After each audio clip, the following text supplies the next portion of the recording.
அந்த வானரர்களினது படை பெருக்கை காணுதற்கு ராவணன் தன்னை சார்ந்தவர்களோடு ஒன்று சேர்ந்து இலங்கையில் இருக்கக்கூடிய மலையில ஏறி நின்று பார்க்கிறான். அவனை சுற்றி பல ஆயிரக்கணக்கான, ஆயிரம் என்பது இங்க மிக மிக குறைவு, கோடிக்கணக்கான வீரர்கள், தெய்வ மங்கையர்கள், அரம்பையர்கள் எல்லாம் இனிய இசையோடு பாடுதலை செய்ய, இனிய இசைக்கருவிகளை மீட்ட, பல வாத்தியங்கள் ஒலிக்க, அப்படிப்பட்ட சூழலில் ராவணன் தன்னை சார்ந்தவர்கள் புடைசூழ மலையின் மீது நின்று அந்த வானரப்படையை காணுதற்கு முற்படுகிறார். எப்படி?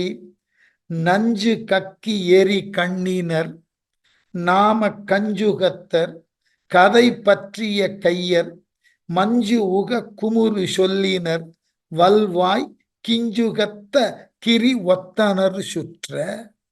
ஒன்றும் முடியல. இந்த ராவணனை சுற்றி இருக்கக்கூடியவர்களினது பெருமையையே கம்பன் மேலும் தொடர்ந்து சொல்லி கொண்டு போகிறான். இதெல்லாம் எதற்குன்னு கேட்டா, இப்படிப்பட்ட ஆற்றலும் துணைவலியும் உடைய ஒருவனை வானரர்களும் அவர்களுக்கு தலைமை தாங்கி வந்த ராமனும் வென்றான். அப்பொழுதுதான் எதிரியினுடைய வளர்ச்சி, எதிரியினுடைய ஆற்றலை வெகுவாக புகழ புகழதான் அந்த எதிரியை வெல்லுவதற்கு உண்டான கதை தலைவனது ஆற்றல் சொல்லாமலேயே விளங்கும். இது அந்த காலத்திலிருந்து தொடர்ந்து வரக்கூடிய ஒரு திரைக்கதை தந்திரம். இது இப்ப நம்முடைய திரைப்படங்கள் எல்லாம் கூட பார்க்கலாம் இல்லையா?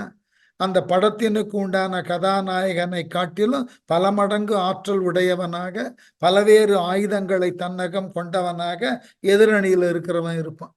அப்படிப்பட்டவனை ஒரு நிராயுத பாணியாக சென்று அவனோடு போர் செய்து அவனை சார்ந்தவர்களை அழித்து அங்கு இருக்கக்கூடிய கதாநாயகியை மீட்டு வருதல் என்பதுதான் இன்றைய கதையில கூட நாம பார்க்கக்கூடிய ஒரு அழகான செயல்முறை.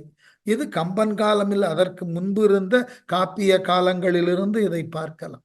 ஆகவே எதிரியை வர்ணித்தல் என்பது மறைமுகமாக கதையின் நாயகனினது மேலான வீரத்தை விளக்குவதற்கு சமம். அதனால என்ன? நஞ்சு கக்கி எரி கண்ணினர், கண்களினுடைய பார்வையிலேயே விஷத்தை கக்கக்கூடிய கண்களை பெற்றவர்கள். கண்களாலேயே பாம்புகள் வகைகளை பற்றி சொல்லுகின்ற பொழுது, சில பாம்புகள் தங்கள் கண்களினாலேயே நச்சுக்களை வெளியிடும். இது படித்த செய்தி தான். இவற்றை எங்கும் சென்று பார்த்த அனுபவம் எனக்கு இல்லை. ஏனென்றால் ஆதிசேடன் என்கின்ற பாம்பு அதனது மூச்சே, அதனால் வெளியிடப்படக்கூடிய காற்றை யார் சுவாசிக்கிறார்களோ அவர்கள் இறந்து போவார்கள். இந்த புராணத்துல சொல்லப்பட்ட ஒவ்வொரு நாகத்தினுக்கும் ஒரு தனித்தன்மை உண்டு. அதனது விஷத்தன்மை ஏனைய பிற நாகங்களிலிருந்து மேம்பட்டதாய் இருக்கக்கூடிய தனித்த ஆற்றல் பெற்ற ஒன்று. அதுபோல ஒரு குறிப்பிட்ட வகையை சார்ந்த நாகங்களானது கண்களினாலேயே கடுமையான விஷத்தை தரத்தக்கனவாய் இருந்தனவாம். அதுபோல விடம் உமிழ்ந்து எரிகின்ற கண்களை உடையவர்கள். கண்கள்ல அந்த விஷமானது கடுமையான தீ போல இருக்குமா. அதை பார்த்தவர்கள் மீது இவர்கள் பார்வை பட்ட அளவிலேயே எதிர் நிற்பவர்கள் கருகி போவார்களாம். அப்படிப்பட்ட கண்களை உடையவர். கதை பற்றிய கையர். கதாயுதம் என்றால் தெரியும். கதாயுதம் என்பது நம்ம வழக்கத்துல நிறைய பார்த்திருக்கிறோம். இரும்பு சலாகைக்கு முன்பு ஒரு பருத்த உருவோடு இருக்கக்கூடிய ஒரு ஆயுதம். கதை ஆயுதத்தை பற்றி உள்ள கரங்களை உடையவர். மஞ்சு உக குமுறு சொல்லினர். மஞ்சுன்னா மேகம். மேகம் ஒன்றோடு ஒன்று மோதுகின்ற பொழுது எழக்கூடிய இடி ஒலியை போன்று இவர்கள் குரல் உடையவர். இதெல்லாம் போர்க்களத்துல ஒரு பெரிய கலை. இப்ப நம்முடைய நாட்டுல எல்லோரும் கற்றுக்கொண்டு இருக்கக்கூடிய, எல்லா இளைஞர்களாலும் ஈர்க்கப்பட்ட ஒரு கலை எதுனாக்க கராத்தே என்கின்ற ஒரு கலை, குங்ஃபு என்ற கலை. அந்த கலையை பயிற்சி தரக்கூடிய இடத்தை போய் பாருங்கள். அவர்களினுடைய உடல் இயக்கம் கைகளினது இயக்கத்திற்கு இணையாக பெரும் குரல் எடுத்து அதிர்வுகளை உருவாக்குவார்கள். ஏனென்றால் எதிரிகளை தாக்குகின்ற பொழுது கண்களினாலும் உங்கள் உடல் செயல்களினாலும் உங்கள் அதிர்ந்த குரலினாலும் அவர்களை அதிர்ச்சி அடைய செய்யும். அது போர்க்கலையில ஒரு தனித்த ஆற்றல்.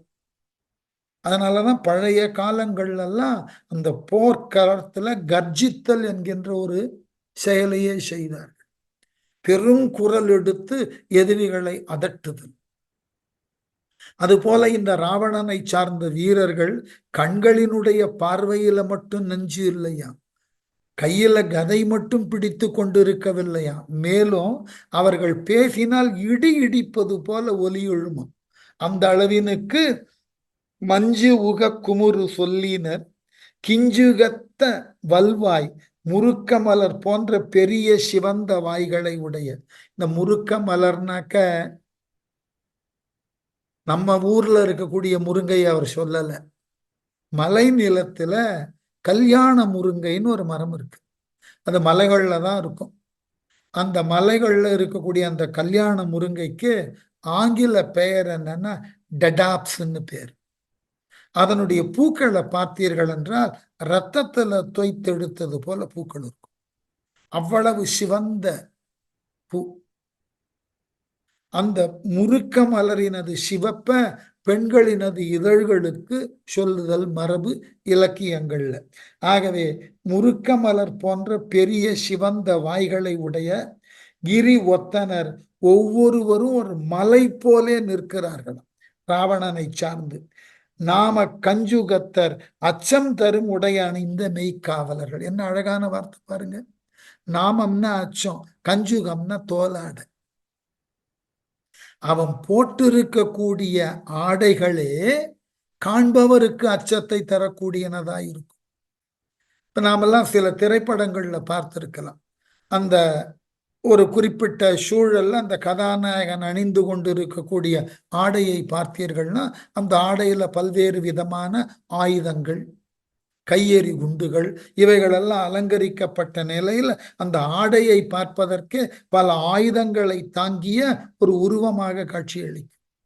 அந்த தோலாடை மட்டுமே அச்சத்தை தரக்கூடியது.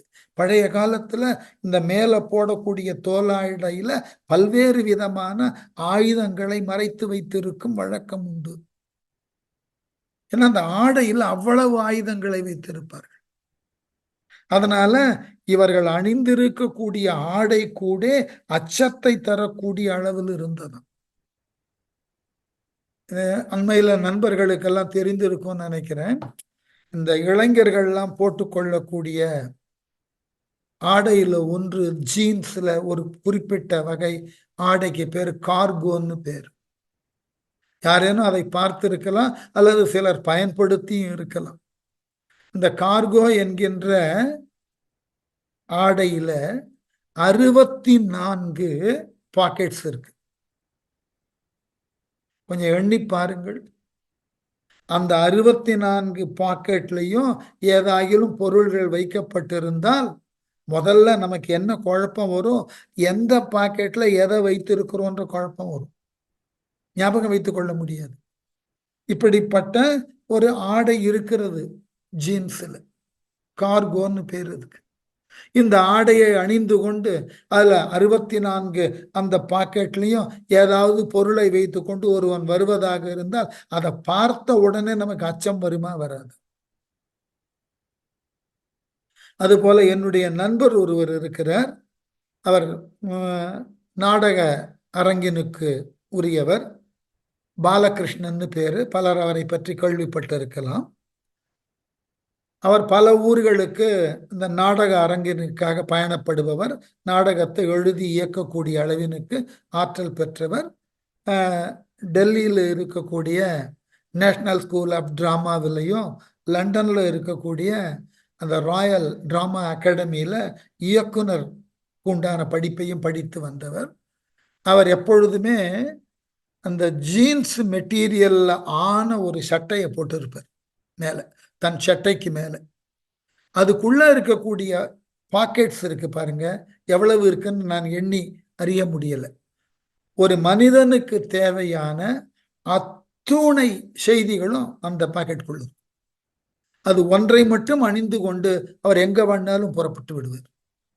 3 நாள் 4 நாள் அந்த நாட்களுக்கு தேவையான அத்துணை பொருள்களும் அந்த சட்டைக்குள்ளே இருக்கும். இது ஒன்று போதும்னு. அப்போ ஒரு ஆடை என்பது ஒரு காலத்துல உடலை மறைக்க, ஒரு காலத்துல அழகினை கூட்ட, ஒரு காலத்துல அந்தஸ்தினை விளக்க, இப்பொழுது அவைகளை கொண்டு அடுத்தவரை அச்சுறுத்த. ஒரே ஆடைதான், ஒவ்வொரு காலத்துல அதனுடைய பயன்பாடு மாறிக்கொண்டே வருகிறது. பாருங்க, கம்பன் காலத்திலேயே வந்து விட்டது. இந்த அரக்கர்கள் போட்டிருந்த ஆடைகள் காண்பவர்களுக்கு அச்சத்தை தரக்கூடிய அளவில் இருந்தன. நம்ம ஆடைன்னு சொன்னா உடலினது நாணத்தை மறைப்பதற்கு உண்டான உடுக்கைன்னு நினைச்சிருந்த காலம் போய் அழகினை தரத்தக்கதோர் ஆபரணம் என்ற நிலையை கடந்து இப்போ அச்சத்தினை தரத்தக்க ஒன்றாக மாறி இருக்கிறது. கம்பன் காலத்திலேயே அந்த மாற்றம் வந்து விட்டது. ஆகவே கிரி ஒத்தனர் நாம கஞ்சுகத்தர், ஒவ்வொருவரும் மலையை போன்று தோற்றமுடையவர்களாய் பருத்திருந்தார்கள். அவர்கள் அணிந்திருந்த ஆடைகள் அச்சம் தரத்தக்கனவாய் இருந்தன. அப்படிப்பட்ட வீரர்கள் பல ராவணனை சுற்றி வந்து கொண்டிருந்தார்கள். அவர்களெல்லாம் மெய்க்காவலர்கள்னு பேர். கூய் உரைப்ப குலமால் வரையேனும் சாய் உரைப்ப அரியவாய தடந்தோள் வாய் உரைத்த கலவை களி வாசம் வேய் உரைப்பது என வந்து விளம்ப. கூய் உரைப்ப, கூய் உரைப்பன்னா எல்லோருக்கும் தெரியக்கூடிய அளவுல ஓமை கூறுவதற்கு உரிய. இவர் இப்படின்னு ஒரு ஓமையை சொல்லி விளக்குறோம் இல்லையா, அந்த அடிப்படையில குலமால் வரையேனும் 8 திக்கிலும் உள்ள பெரிய மலைகள் ஆயினும் சாய் உரைப்ப அரிய ஆய தடந்தோள்வாய், ஓமை கூறுவதற்கு இயலாத அகன்ற ராவணனது தோள்கள். அதாவது 8 குலவரைகள் உண்டு, ஆனா ராவணனுக்கோ 10 தோள், 10 ஜோடி தோள்கள். இந்த குலவரைய கூட ஓமையா சொல்ல முடியாத ராவணனது தோளினது பருமைக்கும் உறுதிக்கும். ஆகவே உரைத்த கலவை களி வாசம், பூசப்பெற்றுள்ள அந்த சந்தனத்தின் நறுமணம் வேய் உரைப்பது என, ராவணன் வருகின்றான் என ஒற்றர்கள் வந்து உரைப்பதை போன்று. ஒரு அழகான இடம். ராவணன் தொலைவில் வருவதை அவன் வருவதற்கு முன்பாகவே அவன் தோல்ல பூசப்பட்டுள்ள சந்தன மனம் முன்னாடி வந்துடும்.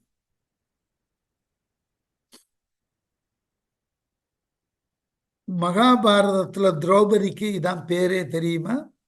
அவளுக்கு பேரு யோஜன கந்தின்னு ஒரு பெயர் உண்டு. யோஜனைன்னு சொன்னா தொலை தூரம்னு அர்த்தம். ஒரு யோசனைன்னு சொன்னாக்க காவதம், யோசனை என்பது அன்றைக்கு இருந்த அளவைகளினது பெயர். ஒரு யோஜனைனாக்க ஒவ்வொரு கணக்கு சொல்லுகிறார்கள். 1000 மைல் கொண்டது ஒரு யோஜனைன்றான், 10 மைல் கொண்டது காவதம்ன்றான், அளவு தெரியல. அந்த யோஜனை தூரத்துல, நெடுந்தூரம்னு வைத்துக் கொள்ளுங்கள், நெடுந்தூரத்துல திரௌபதி வருவதாக இருந்தாலும் அவள் வருகிறாள் என்பதை அவள் உடலிலிருந்து தோன்றக்கூடிய நரியமனம் முன்கூட்டியே தெரிந்துவிடும். பழமொழி சொல்றோம் இல்லையா, யானை வரும் பின்னே மணி ஓசை வரும் முன்னே என்பது போல ராவணன் வருவான் பின்னே அவன் மீது, அவன் தோளின் மீது பூச பெற்றுள்ள சந்தனத்தின் மனம் முன்வரும். சில பேர்லாம்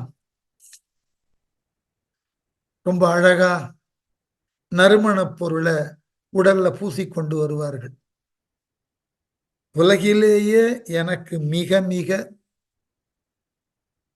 பொருத்தம் இல்லாத, என்னால் ஏற்றுக்கொள்ள முடியாத ஒன்று உண்டுன்னா மற்றவர்கள் போட்டுக்கொள்ளக்கூடிய எந்த வகையான பெர்ஃப்யூம்ஸ் என்னால் ஏற்றுக்கொள்ளவே முடியாது. ஏனென்றால் கடுமையா தலைவலி வந்து, நீங்கள் எவ்வளவு மென்மையான மனத்தை கொண்ட ஒன்றாக பூசிக்கொண்டு வந்தாலோ அல்லது உடலிலே தெளித்து கொண்டு வந்தாலோ என்னால தாங்க முடியாது.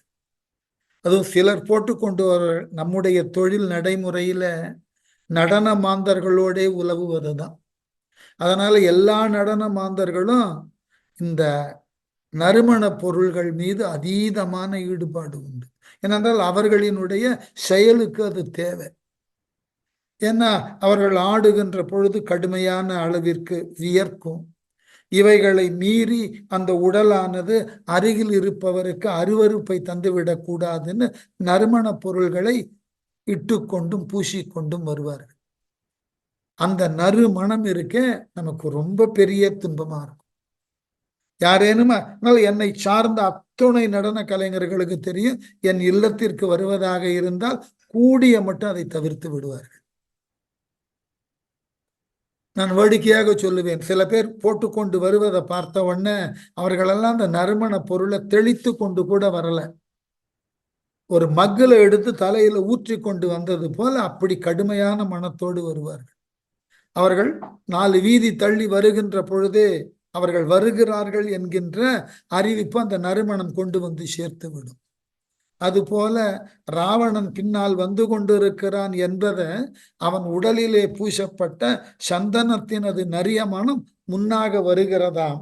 எது போல? ஒற்றர்கள் வந்து உரைப்பது போல. பின்னர் உன் மீது படையெடுத்து ஒருவன் வருகிறான் என்று ஒற்றர்கள் முன்கூட்டியே வந்து சொல்லுவது போல ராவணன் பின்னர் வருகிறான் என்பதாக அவன் உடலிலே பூசப்பட்ட சந்தனத்தின் மனம் ஒற்றர்கள் போலே முன்னாக வந்து அறிவிப்பினை செய்தனவாம். காற்றில் வந்து உரைக்கவும். எவ்வளவு அழகான ஆள்னு பாருங்க. வேத்திரத்தார் எரி வீசி விழிக்கும் நேத்திரத்தார் இறை நின்றுழி நில்லா காத்திரத்தார் மனை காவல் விரும்பும் சுத்திரத்தார் 10,000 சுற்ற. இந்த மெய்க்காவலருக்கு உள்ள ஒரு மெய்க்காவல் நம்ம பார்க்கிறோம் இல்லையா? கியூ பிரான்ச், இசட் பிரான்ச் என்றெல்லாம் இன்றைக்கு நடைமுறையில் வைத்திருக்கிறோம் அல்லவா? இப்ப ராவணன் போன்ற மன்னனுக்கு எப்படிப்பட்ட பாதுகாப்பு வளையம் இருக்கும்? இப்ப சொல்லுகிறோம் அல்லவா, செய்தித்தாள்கள் எல்லாம் படிப்போம்.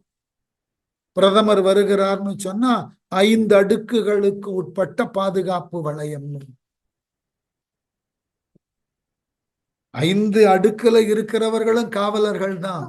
அந்த 5 அடுக்குகளுக்கு உட்பட்ட பாதுகாப்பு வளையம் எப்படி இருக்கிறதுன்னு பாருங்க. எப்படியா? வேத்திரத்தார் கையிலே பிரம்பினை ஏந்தியவர்கள். வேத்திரம் பிரம்பு. எரிவீசி விழிக்கும் நேத்திரத்தார் தீயினை சிந்தக்கூடிய அளவினுக்கு கடுமையான கோபத்தோடு பார்க்கக்கூடிய கண்களை உடையவர்கள். இறை நின்றுழி நில்லா காத்திரத்தார் சிறிது நேரம் கூட நின்ற இடத்திலேயே நில்லாமல் உலவிக் கொண்டிருக்கும் உடம்பினை உடையவர்கள். சுற்றி கொண்டே இருப்பார்கள். அடிக்கடி சொல்லக்கூடிய ஒரு இலக்கியம் பட்டினப்பாலை. அழகா எழுதுவார் உருத்திரங்கண்ணனார். அந்த புகார் நகரத்துல கடற்கரையில ஏற்றுமதிக்காக வைக்கப்பட்ட பொருள்களும் வெளிநாடுகளிலிருந்து இறக்குமதியான பொருள்களும் மலை போல குவிக்கப்பட்டு இருக்கின்றன.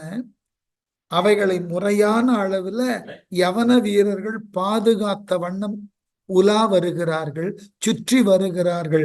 எது போல் என்றால் ஓய்வினையே எடுத்தறியாத சூரியன் வானவெளியில நாளெல்லாம் சுற்றி வருவது போல இந்த யவன வீரர்கள் இரவு கூட சூரியனை காட்டிலும் ஒரு படி மேலாக சென்று இரவிலும் ஓய்வெடுக்காமல் சுற்றி சுற்றி வந்து காவல் புரிகிறார்கள். அதுபோல இங்கு ராவணனை சுற்றி நீங்க பார்த்தாலேயே தெரியும். எங்காகிலும் பிரதமர் வருகிறார்னா அவரை ஒட்டி வரக்கூடிய இந்த ஒரே நிறத்தில் ஆடை அணிந்திருக்கக்கூடிய, கருப்பு நிறத்தில் ஆடை அணிந்திருக்கக்கூடிய அந்த கருப்பு பூனை படையினர், பிளாக் கேட்ஸ், எவ்வளவு அழகா சுற்றி சுற்றி வருகிறார்கள் பாருங்க. எல்லா இடங்களையும் சுற்றி பார்த்த வண்ணம் அவர்கள் பார்த்து கொண்டே சுற்றி சுற்றி வருவார்கள்.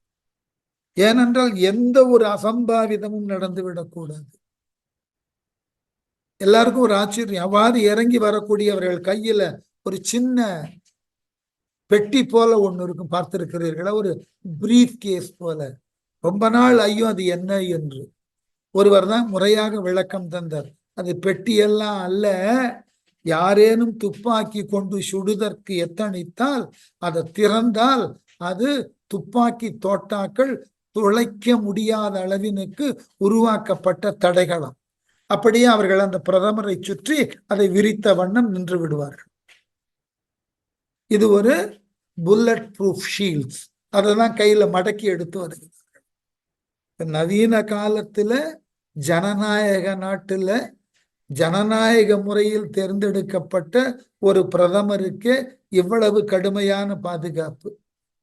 அரக்கர் குல தலைவன், செய்வதெல்லாம் அநீதி, அவனை சுற்றி எப்படிப்பட்ட காவலர்கள் இருக்க வேண்டும்னு பாருங்க.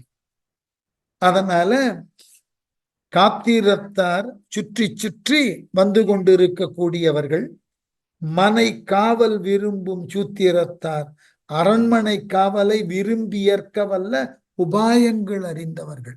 அவர்கள் வெறும் காவலர்களா மட்டும் இருந்தா போதாது, அந்த காத்தல் தொழில்ல உண்டான சூட்சமங்களை தெரிந்திருக்க வேண்டும். அந்த காவல் தொழிலுக்கு உண்டான உபாயங்களை தெரிந்திருக்க வேண்டும். எவ்வகையிலெல்லாம் அபாயம் வரலாம், அவைகளை எவ்வாறு எல்லாம் தடுக்கலாம் என்கின்ற நுட்பமான அறிவை பெற்றவர்கள் எத்தனை பேரா? 10,000 சுற்ற 10,000 பேர் சுற்றி காவல் புரிந்தார் ராவணனை சுற்றி. இவர்கள் தான் மெய்க்காவலர்கள். அப்படி சுற்றிய நிலையில ராவணன் வருகிறான். ராவணன் ராமனை பார்த்தான். மலையிலிருந்து அந்த கடற்கரையில இருக்கக்கூடிய ராமனை பார்க்கிறான் ராவணன். என்ன அழகு பாரு! இந்த காட்சிக்கு ஒன்றே போதும். கம்பன் அதாவது தேர்ந்தெடுத்த 2 எதிரிகள் ஒருவரை ஒருவர் பார்க்கக்கூடிய நிலையில நிற்கிறார்கள். அது எவ்வளவு பெரியதாக இருக்கும்னு பாருங்க. எப்படியா? தோரணத்து மணி வாயில் மிசை சூழ் நீர் அணைத்த முகில் ஆம் என நின்றான், ஆரணத்தை அரியை மறை தேடும் காரணத்தை நிமிர் கண்கொடு கண்டான். அழகு! எப்படியாம்? தோரணத்த மணி வாயில் மிசை, தோரணங்களோடு மணிகள் பதித்து உள்ள கோட்டை வாயிலின் கோபுரத்தின் மேல் நின்ற ராவணன், சூழ் நீர் அணைந்த முகிலாம் என கருவாக நீரினை சுமந்து கொண்டிருக்கக்கூடிய கருமேகம் நிற்பது போல் நின்று கொண்டிருக்கக்கூடிய ராவணன், ஆரணத்தை, ஆரணம்னா வேதங்கள், 4 வேதங்களினது வடிவாக இருக்கக்கூடியவனை, அரியை, அந்த வேதங்களுக்கு எல்லாம் தலைவனான நாரணன் என்கின்ற திருமாலை, மறை தேடும் காரணத்தை, வேதங்கள் முழுவதும் அறிய இயலாமல் இன்னமும் நாரணன் பெருமையை தேடிக்கொண்டிருக்கின்றன. அப்படிப்பட்ட தேடுதற்கு உரிய சிறப்பினை உடைய ராமனை கண் கொண்டு கண்டான். தன்னுடைய ஆணவம் மிகுந்த கண்களால் பார்த்தான். இவெல்லாம் ஒரு வீரன், வானரப்படையோடு வந்திருக்கிறான். நாம் எத்துணை வரங்கள் பெற்றிருக்கிறோம், எத்தனை உலகங்களை வென்றிருக்கிறோம். நம்மை எதிர்க்க இவர்கள் என்னதான் முடிவோடு வந்திருக்கிறார்கள்? தான் என்கின்ற அகங்காரத்தோடு ராவணன் அந்த ராமனையும் அந்த ராமனை சார்ந்த படையினையும் ஒரு ஏளன குறிப்பு தோன்றக்கூடிய அளவுல பார்க்கிறோம். எப்படியா? மடித்த வாயினன் வழங்கு எரி வந்து பொடித்து இழிந்த விழியன், அது பொழுதின் இடித்த வண்டிசை எரிந்தது நெஞ்சம் துடித்த கண்ணினோடு இடத்திரள் தோள்கள். என்ன இருந்தாலும் எதிரியை பார்க்க பார்க்க கோபம் உள்ளுக்குள்ள மிகும். என்னை எதிர்க்க ஒருவன் என் எல்லையிலேயே வந்திருக்கிறான். அந்த எதிரியை பார்க்க பார்க்க அந்த கோபம் இன்னமும். ஏனென்றால் இதுகாரும் ராவணனை எதிர்த்தவர்கள் யாரும் இல்லை, ராவணனை எதிர்த்து வந்தவர்கள் யாரும் இல்லை. சென்ற திக்கெல்லாம் வெற்றி ஒன்றையே ஈட்டியவன். அதுவும் ராவணனது நாடாகிய இலங்கையை இதுகாரும் யார் ஒருவரும் முற்றுகையிட எண்ணியதில்லை. இப்படிப்பட்ட ராவணனது நாடாகிய இலங்கையை வானரப்படைகளோடு ஒரு மானுடன் வந்து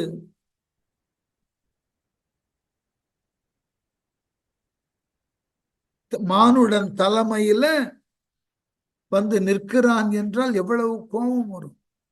அதனால எப்படி நின்னானா ராவணன்? மடித்த வாயினன். ராமனை கண்டதினால் ஏற்பட்ட கோபம், ஆத்திரம், அந்த உதடை கடித்து கொள்ளுகிறான். மடித்த வாயினன், உதடை கடிக்கிறான் கோபத்தினால.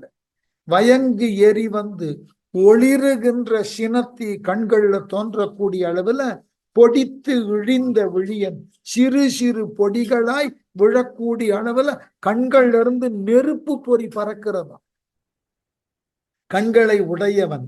அது பொழுது அப்பொழுது வன்திசை இடித்த வலிய திசைகளில் அவன் சின ஆவேசத்தால் இடி போன்ற ஒலி உண்டாயிற்று. முன்னு ஒரு ஊங்காரம் பண்றான். அது எல்லா திக்குகளிலும் இடியை எழுப்பியது. அப்படின்ற ஒரு ஒலியை. நெஞ்சம் எரிந்தது.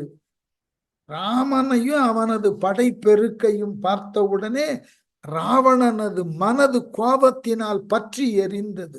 கண்ணினோடு அவன் கண்களும் சேர்ந்து இடத்திரள் தோள்கள் இடப்பக்கத்தே திரண்ட அவன் 10 தோள்களும் துடித்தன. இது ஒரு குறிப்பு. சகுனத்திற்கு உண்டான குறிப்பு. நாம ஏற்கனவே அசோகவனத்தில் இருந்த சீதையை பற்றி விவரிக்க வந்த கம்பன், அசோகவனத்தில் சீதை திரிசடை இடம் சொல்லுகிறார், எனது இடது கண்ணானது துடிக்கிறது என்று. அப்ப திரிசடை சொல்லுவாள், சீதை உனக்கு ஏதோ ஒரு நன்மை வருவதற்கு இருக்கிறது, அதனால்தான் உனது இடது கண் துடிக்கிறது. சகுனத்தை ஆய்ந்தவர்கள் சொல்லுகிறார்கள், ஆடவர்களுக்கு இடது பக்கம் துடித்தது என்றால் அவர்களுக்கு பெரியதோர் துன்பம் வரப்போகிறது என்றும், அதே போன்று மகளிருக்கு இடது பக்கம் துடித்தது என்றால் ஏதோ பெருமளவினுக்கு ஓர் நன்மை நிகழப்போகிறது என்பதும் பெறப்படும்னு சகுன குறிப்புகள் சொல்லுகின்றன. இந்த சகுனத்தை பற்றி பல ஆய்வுகள் நடந்திருக்கின்றன.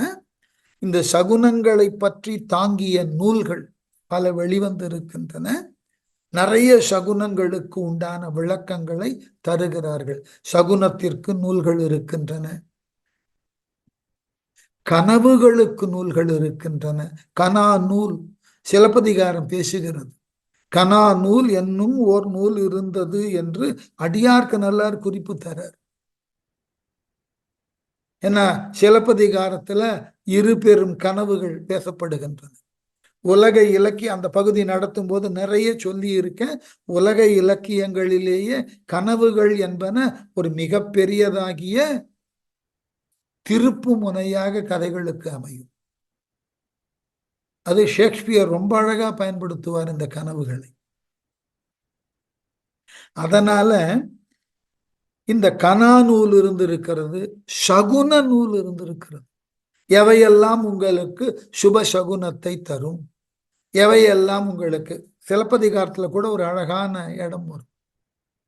கோவலன் சிலம்பினை விற்க புறஞ்சேரியிலிருந்து நகர் நோக்கி செல்ல தலைப்படுவான். அவ்வாறு செல்லக்கூடிய அவன் முன்னே கட்டப்பட்ட அந்த பகுதியிலிருந்து ஒரு காளையானது அறுத்து கொண்டு எதிர்வரும். இது ஒரு தீய சகுனம் என்று இடையர்களுக்கு தெரியும், ஆனா கோவலனுக்கு தெரியாது. அதற்கனால இளங்கோவடிகள் எழுதுவார், அவர் இந்த கோவலன் தன்னுடைய குலமாகிய வாணிக குலத்தினுக்கு உண்டான சகுனங்களை தெரிந்தவனே அன்றி இடையர் குலத்திற்கு உரியதாகிய சகுனங்களை அறியாமல் போயினான். இடையர்கள் குலத்துல எங்காகிலும் வெளியே செல்லுகின்ற பொழுது ஒரு காளை மாடு எதிர்க்க வந்தது என்றால் செல்லக்கூடிய காரியத்தினுக்கு போக மாட்டார். அது தோல்வியில் முடியும், இல்லை என்றால் துயரத்தில் முடியும் என்ற நம்பிக்கை உண்டு. நம்முடைய வீடுகளில் கூட பார்க்கிறோம், எங்காயிலும் ஒரு நல்ல நிகழ்ச்சிக்கு வெளியே செல்லுகிறோம்னாக்க சகுனம் பார்ப்போம். அவ்வாறு வீதியில யாரேனும் நல்ல மங்களத்தோடு வருகிறார்களான்னு பார்த்து அதன் பின்பு நாம் நம்முடைய பயணத்தை தொடங்குவோம். இது ஒரு வழக்கம். அந்த காலத்துல இதெல்லாம் நம்பினார்கள். இவைகளுக்கு உட்பொருள் உண்டு என்று இன்னமும் உளவியல் ஆய்வாளர்கள் சொல்லுகிறார்கள். அதனால இங்க ராவணனுக்கு இடத்திறத்தோள்கள் துடித்தன, கண்ணினோடு அவனது இடது கண்களும் இடது தோளும் துடித்தன. ஆடவர்களுக்கு இவ்வாறு இடது பகுதிகள் துடிக்கின்றன என்றால் அவர்களுக்கு பெரியதோர் துன்பம் வரப்போகின்றது என்று பொருள்.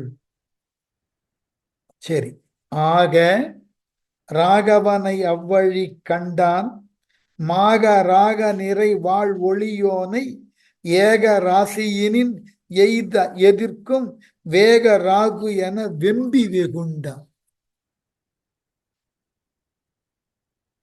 ஆக இவ்வாறாக ராகவனை அவ்வழி கண்டான், ராமபிரானை நேருக்கு நேர் பார்த்தவனாகிய ராவணன் மாக ராகம் நிறைவான் ஒளியோனை, மாக ராகம் ஆகாயத்தில் சிவந்த நிறமுடைய பேர் ஒளி உடைய சூரியனை ஏக ராசியினின் அமாவாசையில் எய்த எதிர்க்கும் நெருங்கி சென்று எதிர்க்கின்ற வேக ராகு என வேகம் மிக்க ராகு எனும் கிரகத்தை போல வெம்பி வெகுண்டான், மனம் வெதும்பி சீறினான். எதிரிய கண்ட உடனே கோபம் வரலன்னா அப்புறம் என்ன வீரன்? அப்போ ராவணன் யார்கிட்ட கேட்கிறான்? ஏற்கனவே அவனால் அனுப்பப்பட்ட ஒற்றர்களை ராமன் மன்னித்து அனுப்பிவிட்டான் அல்லவா? அந்த ஒற்றர்கள்ல ஒருவனாகிய சாரனிடம் கேட்கிறான் என்னவென்று, ஏனையோன் இவன் ராமன் என தன் மேனியே உரை செய்கின்றது, வேறு இச்சேனை வீரர் படையை தெரி என்று தான் வினாவ எதிர் சாரன் விளம்பும். ராமனுடைய தேக பொலிவை பார்த்த உடனே ராவணன் தெரிந்து கொண்டு விட்டானா இவன் ராமன் என்று. சரி, இவனை பார்த்த மாத்திரத்திலேயே ராமன்னு தெரிகிறது. மற்றைய வீரர்கள்லாம் யார் என்று தன்னால் அனுப்பப்பட்ட ஒற்றனாகிய சாரனிடம் கேட்கிறான். எப்படி? ஏனையோர் இவன் மற்றவர்களிடம் இருந்து வேறுபட்டவனாய் தோன்றுகின்ற இந்த ஒருவன்தான் இவன் ராமன் என தன் மேனியே உரை செய்கின்றது. ராமன் என்று அவனே சொல்லாமல் அவனது மேனியினது தோற்றமே உரை செய்கின்றது, நமக்கு எடுத்து சொல்லுகிறது. அதனால ராமனை எனக்கு நீ அறிமுகப்படுத்த வேண்டாம், வேறு இச்சேனை வீரர் ராமனை தவிர்த்து இந்த ராமனது படையில வந்திருக்கக்கூடிய ஏனைய படை வீரர்கள் யார் யார் என்று படையை தெரி என்று படை பெருமையை பற்றி தெரிவிப்பாயாக என்று தான் வினவ ராவணன் கேட்க சாரன் விளம்பும். ஒற்று ஆய்ந்து வந்தவனாகிய சாரன் விளக்க தலைப்பட்டான். இங்கு இவன் படை இலங்கையர் மன்னன் தங்கை என்றலும் முதிர்ந்த சலத்தால் அங்கை வாழ்கொடு அவள் ஆகம் விளங்கும் கொங்கை நாசி செய்வி பொய்து குறைத்தான்.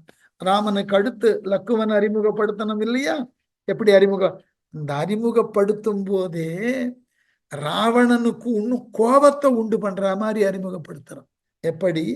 இங்கு இவன் ராமனுக்கு பக்கத்துல நிக்கிறானே, இங்கு இவன் இலக்குவனை கை காட்டி சொல்லுகிறான், இதோ காணும் இவன் படை இலங்கையர் மன்னன் தங்கை என்றலும். படை வலிமை மிக்க இலங்கை மன்னனாகிய ராவணன் தங்கை என்று கேட்ட உடனே முதிர்ந்த சலத்தால் முற்றிய கோபத்தால் அங்கை வாழ்கொடு அழகிய கையில் வாளை ஏந்தி அவள் ஆகம் விளங்கும் கொங்கை உன் தங்கையின் சூர்ப்ப நகையின் மார்பில் விளங்கிய தனங்களையும் நாசி செவி கொய்து குறைத்தான் மூக்குடன் காதுகளையும் வெட்டினவன் இவன்னு சொன்னான். ராமன் தம்பின்னு சொல்லியிருந்தா கூட பரவாயில்ல, ராவணனுக்கு இன்னும் அந்த வேகத்தை உண்டு பண்றான். உன்னுடைய தங்கைன்னு சொல்லிய பின்னும் வாளெடுத்து அவள் மார்பை மூக்கை காதை வெட்டினவன். அப்படின்ன அறக்கண் அல்லது ஓர் கண் இளன் ஆகி நிறக்கரும் கடல் உன் நேமியின் நின்று துறக்கம் எய்தியவரும் துறவாத உறக்கம் என்பதனை ஓட முனிந்தார். ரொம்ப அழகு. லக்குவனோட பெருமையை சொன்னான். ஏன் இந்த இடத்துல இந்த குறிப்பை கம்பன் சொன்னான் தெரியுமா? இந்த இடத்துல என்ன குறிப்பு சொல்றான்? கானகம் வந்த நாள் தொட்டு இந்த இலக்குவன் கண் உறக்கத்தை துறந்திருக்கிறான். 12 ஆண்டு, அந்த 14 ஆண்டுகள் கண் உறக்கத்தை துறந்து இருக்கக்கூடியவன். ஏன் இந்த குறிப்பை தரான்னா, அப்பவாவது ராவணனுக்கு ஒரு பயம்.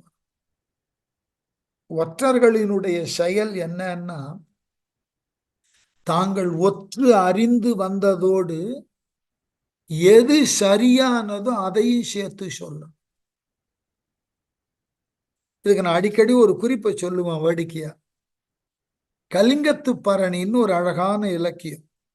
அந்த போர் வரலாற்றுல குறிப்பிடப்பட்ட போர், குலோத்துங்கன் மன்னனாக சோழ நாட்டை ஆண்ட பொழுது அவனை எதிர்க்கக்கூடிய அளவுல கலிங்க நாட்டு மன்னனாகிய அனந்த பதுமன் முயல அவன் மீது படையெடுத்து சென்று கருணாகர தொண்டைமான் என்கின்ற கருணாகர பல்லவன் அந்த சாளுக்கிய நாட்டை, மன்னிக்கணும், அந்த கலிங்க நாட்டை அடியோடு அழிச்சான். இதனால் பாடப்பட்டது கலிங்கத்து பரணி. பாடியவர் ஜெயங்கொண்டார். அதுல ஒரு காட்சி வரும். இந்த சோழர்களினது படை அனந்த பத்மனது நாட்டை முற்றுகையிட, கலிங்கத்தை முற்றுகையிட, அனந்த பத்மனது அமைச்சனான எங்கராயன்னு ஒருத்தன் மன்னன் கிட்ட சொல்லுவான், மன்னனே, நான் இப்பொழுது உனக்கு சொல்லக்கூடிய அறிவுரை உனக்கு கோபத்தை தரும். என்னால் சொல்லக்கூடிய அறிவுரை உனக்கு வெறுப்பை தரும், கசப்பாகவும் இருக்கும். இருந்தாலும் சொல்லுவது என் கடமை. நான் இப்பொழுது சொல்லக்கூடியவைகளை நீ இப்பொழுது சிந்திக்கவில்லை என்றாலும் நாளை அந்த அனபாயனது படைக்கு முன் நம் படை நிற்கின்ற பொழுது யோசித்து பாருங்க. அதேதான் ஒற்றர்கள். ஒற்றர்கள்ல வந்தவன் என்ன சொன்னான்? சாரன் 14 ஆண்டு தூக்கத்தை துறந்தவன் சொன்னான். ஏன் இந்த குறிப்பை சொன்னான்? ஏ ராவணா, உன்னுடைய மகனாகிய இந்திரஜித்தனுக்கு அழிவு என்பது யாரால் வர வேண்டும் என்றால், எவன் ஒருவன் 14 ஆண்டு உறக்கத்தை தவிர்த்திருக்கிறானோ அவன் ஒருவனால் தான் இந்திரஜித்தன் அழிவான் என்கின்ற ஒரு வரம் அவனுக்கு இருக்கிறது. அப்படிப்பட்டவன் யாரும் இருக்க மாட்டான்னு நீ இதுவரைக்கும் நம்பி இருக்கலாம். 14 வருஷம் உறங்காமல் யாரேனும் இருக்க முடியுமான்னு நீ அப்படி எண்ணி இருக்கலாம்.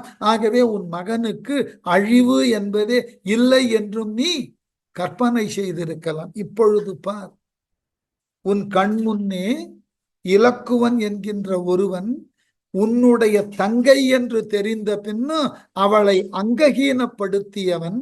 அதனோடு அவனிடம் இருக்கக்கூடிய மற்றொரு ஆற்றல் என்ன தெரியுமா?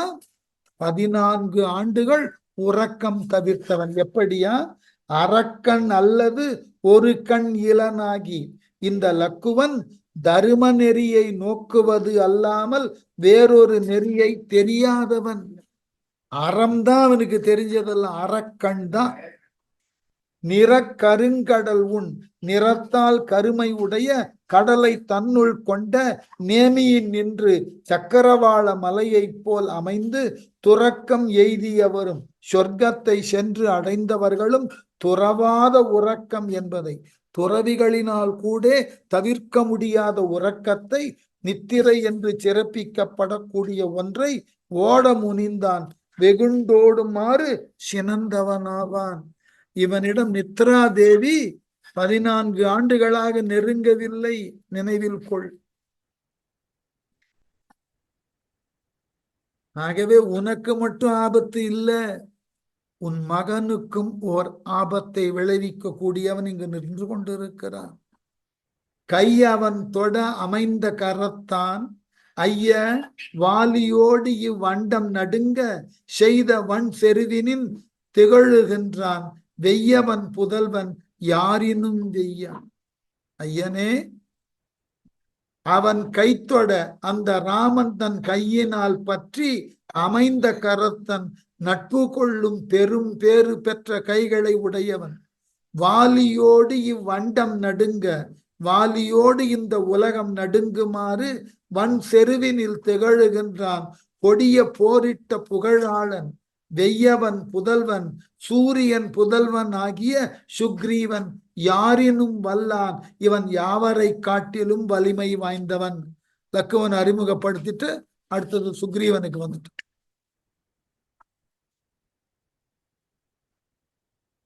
யாரு சுக்ரீவன்? ராமனால் நட்பு பாராட்டப்பட்டவன், அது ஒன்றே போதும். வாலியை இதுவரைக்கும் யாரும் எதிர்க்க முடியல. ஏன் அதை சொன்னான் தெரியுமா? ராவணா, நீயே அந்த வாலிய எதிர்க்க முடியாம தோற்றவன். அப்படிப்பட்ட வாலிய பன்னெடுங்காலம் எதிர்த்து நின்று போர் செய்தவன் இந்த சுக்ரீவன். சாதாரண ஆள் இல்லை. மற்றொரு சிறப்பு என்ன தெரியுமா? அவன் சூரியனது அம்சம். ஞாபகம் வைத்துக்கொள். நீ யாரையெல்லாம் அடக்கி ஒடுக்கி வைத்திருக்கிறாயோ அப்படிப்பட்ட அந்த தேவதைகளின் அம்சத்துல ஒன்று இவன். அதனால நிச்சயமா உனக்கு அழிவு என்பது உறுதி என்பதை சொல்லாமல் சொல்லுகிறான் ஒற்றன். அடுத்து, தந்தை மற்றையவன் சார்புயில் வலத்தோர் அந்தரத்தர் அமுது ஆர்கலி காண மந்திரத்தினோடும் வாசுகியோடும் சுந்தர பெரிய தோள்கள் திரித்தான். எப்படி? மற்றையவன் தந்தை அந்த சுக்ரீவனுக்கு அருகில் இருக்கும் மற்றொருவன் ஆகிய அங்கதன் இருக்கான். அவன் யார் தெரியுமா? அவனுடைய தந்தையாக வாலி. அங்கதனுக்கு என்ன பெருமைன்னா, அவன் அப்பன் வாலி இருக்கானே, அவன் பெருமையை சொன்னான். எப்படி?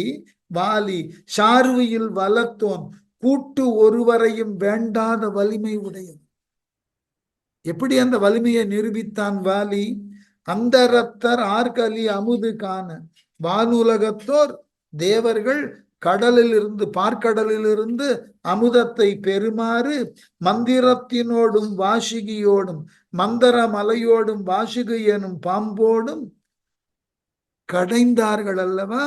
அந்த மந்தர மலையை வாசுகி என்ற நாணை பூட்டி பெரிய தோள்கள் திரித்தான். அழகு மிக்க தன்னுடைய பெரிய தோள்களினாலேயே கடலை கடைந்தான் அல்லவா வாலி?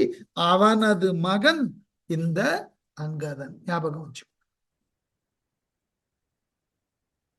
தகப்பனது பெருமையை சொன்னாலேயே பிள்ளையோட பெருமை தெரியும். இதுதான் பெரிய விஷயம். பார்க்கடல தேவர்களும் அசுரர்களும் பன்னெடுங்காலம் கடைந்தார்கள்.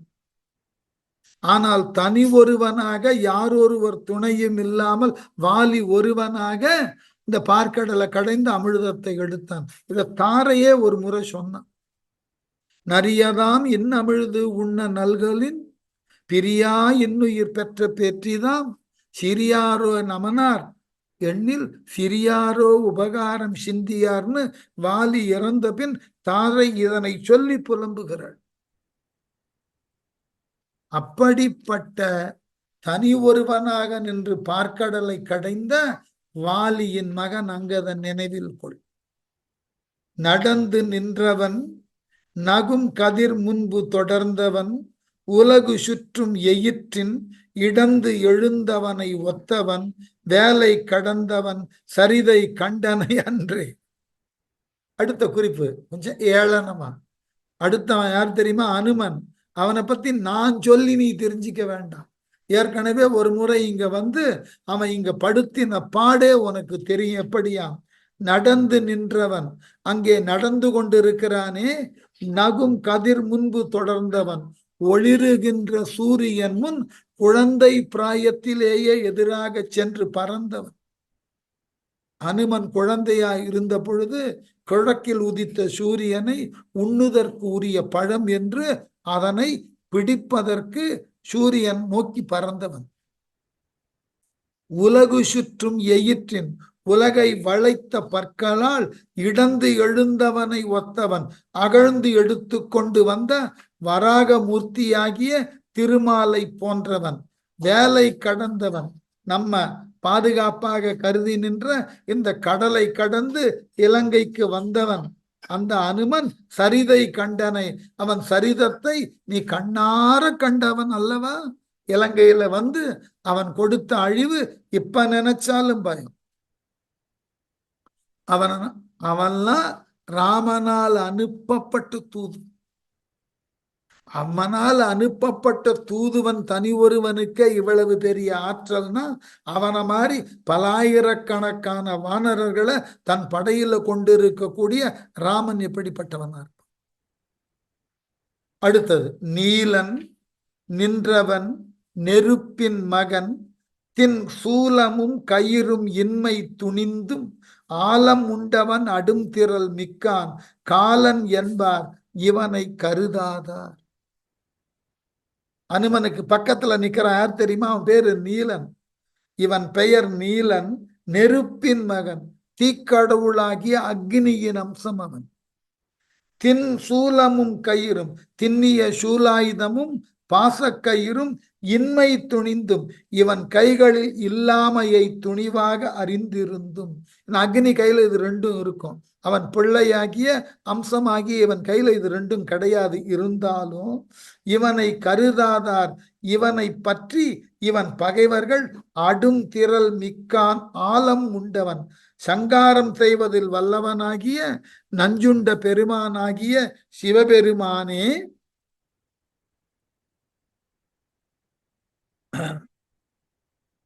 அந்த சிவபெருமானே என்றும் காலன் என்பார் இமயன் யமன் என்று கூறுவர். அந்த சிவபெருமானினுடைய ஏவலுக்கு உட்பட்ட யமன் தான் இந்த நீலன். ஞாபகம் வைத்துக்கும். யமன் கையில பாச கயிறும் சூலமும் இருக்கும். அது ரெண்டும் இவன் கையில இல்ல. அது ஒண்ணுதான் குறை. ஆனா செய்யக்கூடிய செயல் அனைத்தும் யமனை போன்றது. ஞாபகம் வைத்து. வேறாக நின்றான் நளன் எனும் விலங்கல் அண்ணான், ஏறா வருணன் வழி தந்திலன் என்று ராமன், சீராத உள்ளத்து எழு சீற்றம் உகுத்த செந்தி ஆறாத முன்னம் அகன் வேலையை ஆறு செய்தான். என்ன அழகு! வேறாக நிற்பன். அதோ அங்கு தனித்து ஒருவன் நின்று கொண்டிருக்கிறானே, அவன் யார் தெரியுமா? அவன் பேர்தான் நளன் எனும் விலங்கல் அண்ணான். நளன் என்ற பெயர் கொண்ட மலை மாதிரி அவன். ஏறா வருணன், ராமன் வழி வேண்டும் என்று வேண்டியும் செவியில் ஏற்காத வருணன், வழி தந்திலன் என்று கடலை கடக்க வழி தரவில்லை என்று ராமன் சீராத உள்ளத்து எழு சீற்றம்.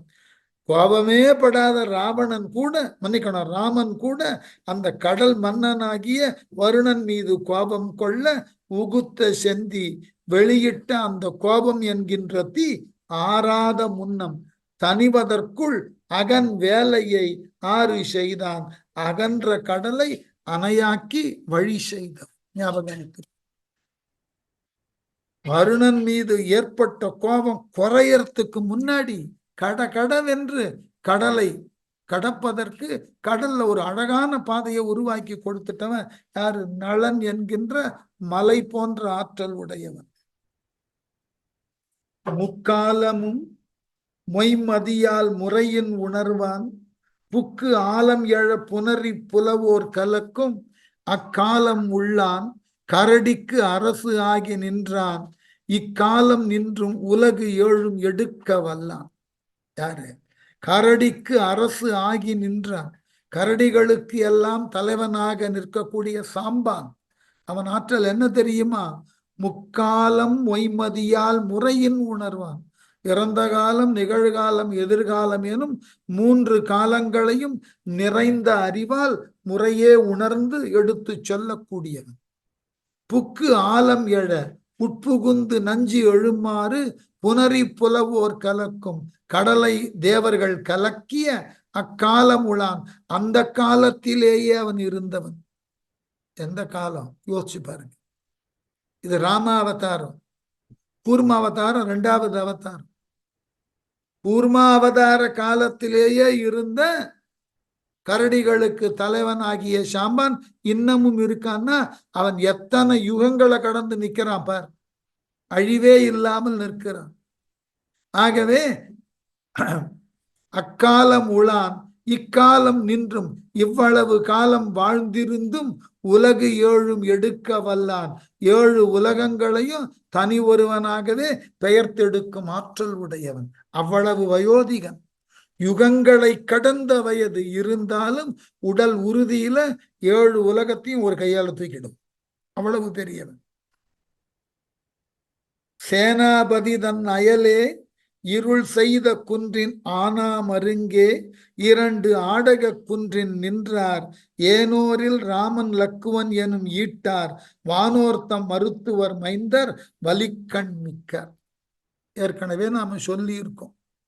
நாரணன் விபவமாய் வருகின்ற பொழுதெல்லாம் வானத்தில் இருக்கக்கூடிய எல்லா தேவர்களும் ஏதாகிலும் ஒரு ஒடிவு கொண்டு உள்ள வந்துருவார்கள். இந்த வானத்தில் இருக்கக்கூடிய அந்த இரட்டையர்கள்னு சொல்லக்கூடிய மருத்துவர்கள், அச்சுவனி தேவதர், அவர்களின் அம்சமாய் பிறந்தவர்கள் யாரா? சேனாபதி தன் அயலே சேனாதிபதியாகிய நீலனுக்கு அருகில் இருள் செய்த குன்றின் மருங்கே ஆன இருண்ட நிறமுடைய குன்றின் பக்கத்திலே நீங்காமல் நிற்கும் 2 ஆடக குன்றின் என்றார். 2 பொன் குன்றுகள் போல தங்க நிறத்தில் ஜொலிப்பார்களாம் போல நிற்கின்ற அவ்விருவரும். அந்த இருவரும் ஏனோரில் சேனையில் இருக்கும் பிறருக்குள்ளே ராமன் லக்குவன் எனும் ஈட்டார். ராமலக்குவர் போன்ற வலிமை உடையவர்கள். வானோர்த்தம் மருத்துவர் மைந்தர்.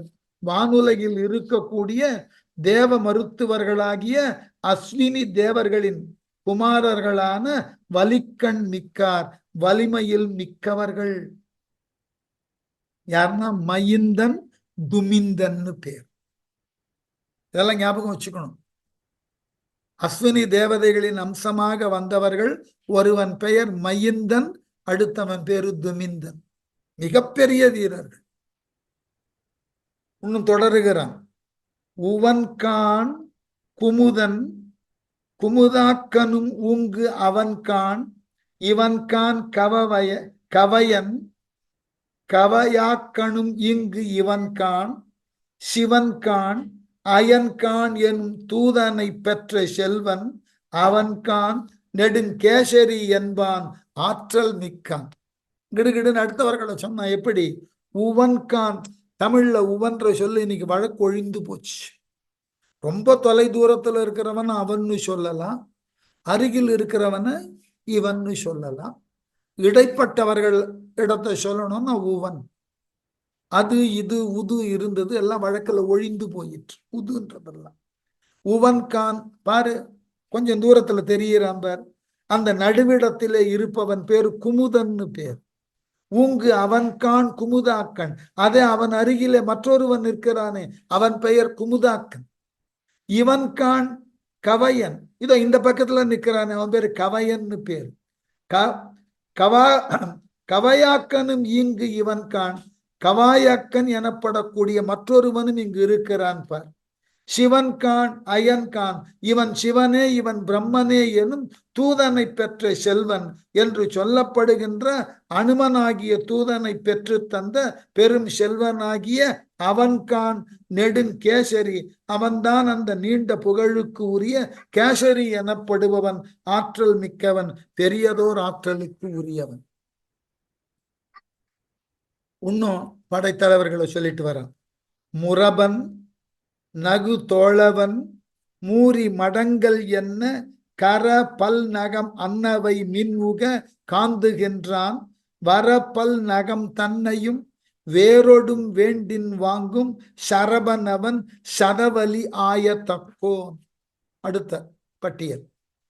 நகு கோளவன் ஒளிருகின்ற தோழினை உடையவனாய் மூரி மடங்கள் என்ன வலிமையான நரசிங்கம் என்று சொல்லப்படக்கூடிய அளவில் கரம் பல் நகம் அன்னவை கைகளும் பற்களும் நகங்களும் கொண்டவன் மின் உக காந்துகின்றான்.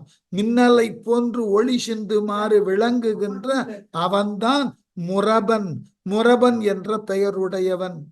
வரப்பல் நகம் தன்னையும் சிறந்த பல மலைகளையும் வேண்டின் வேரோடு வாங்கும் விரும்பினால் வேரோடு பெயர்த்து எரியக்கூடிய ஆற்றல் உடையவன். அவன் சரபன். அவன்தான் சரபன் என்பவன். இவன் இதோ இங்கிருப்பவன் சதவலி ஆய தக்கோன். சதவலி எனும் பெயருடைய பெரியோன். அடுத்து. மூன்று கண் இலன் ஆயினும் மூன்று எயில் எரித்தோன் போன்று நின்றவன் பனசன்.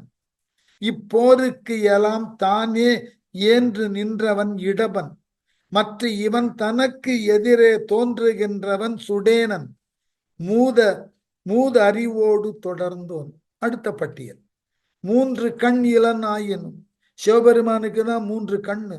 மூன்று கண்ணை உடைய சிவபெருமான் இவன் இல்லை என்றாலும் மூன்று எயில் எரித்தோம்.